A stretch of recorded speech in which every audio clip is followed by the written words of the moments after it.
Big brother అనే English show ఆధారంగా హిందీలో ఎప్పుడో మొదలై బిగ్ బాస్ గా వచ్చి తెలుగులో అయితే ఇప్పటికి 8 సీజన్లు పూర్తి చేసుకుంది. ఎప్పుడు గతం కన్నా భిన్నం అంటారు కానీ కంటెస్టెంట్ సెలక్షన్స్ లో మాత్రం తడబడుతూ ఉంటారు.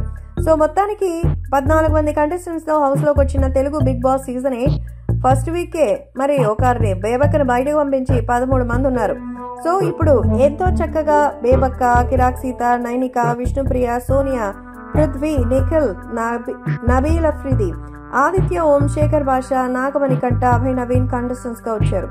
వీళ్ళలో బెజవాడ బేబక్క వెళ్ళిపోతే మిగతా మంది ఉన్నారు. బిగ్ బాస్ కి సంబంధించి సెకండ్ వీక్ నామినేషన్స్ అయితే ఎంతో రచ్చ అయింది కదా. 8 మంది నామినేట్ అయిపోయారు. నిఖిల్, విష్ణుప్రియ, కిరాక్ సీత, ఆదిత్య, నాగమణి కంట, పృథ్వీరాజు, శేఖరు, నైనిక మొత్తం నామినేట్ అయిపోయారు. బిగ్ బాస్ 8వ సీజన్ లో మరి సెకండ్ వీక్ నామినేషన్స్ లో విష్ణుప్రియ అయితే ఓటింగ్ లో టాప్ లో ఉందట. సో నిఖిల్ కూడా ఫస్ట్ ప్లేస్ కి పోటీ పడుతున్నాడు. సో 2వ స్థానంలో అయితే బిగ్ బాస్ ద్వారా మరి నిఖిల్ వచ్చే అవకాశం అయితే ఉంది. సో నిఖిల్, విష్ణుప్రియ అయితే టాప్ 2 ప్లేసెస్ లో ఉంటారు, వాళ్ళు సేఫ్. ఇక సింపతి గేమ్ తో ఫస్ట్ నుంచి అందరినీ ట్రాక్ చేస్తూ ఉన్నటువంటి మణికంఠ, అలాగే నైనిక 3rd, 4th లో ఉంటారని, శేఖర్ భాష 5th ప్లేస్ లో ఉంటారని, వీళ్ళంతా ఖచ్చితంగా సేఫ్ అయ్యే ఛాన్స్ ఉందని అంటున్నారు.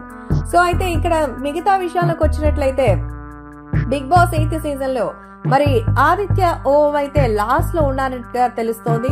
అయితే అతని కంటే తక్కువగా అంటే 7-8 కంటెస్టెంట్ ప్లేస్ లో పృథ్వీరాజ్ అలాగే సీత ఉన్నారు.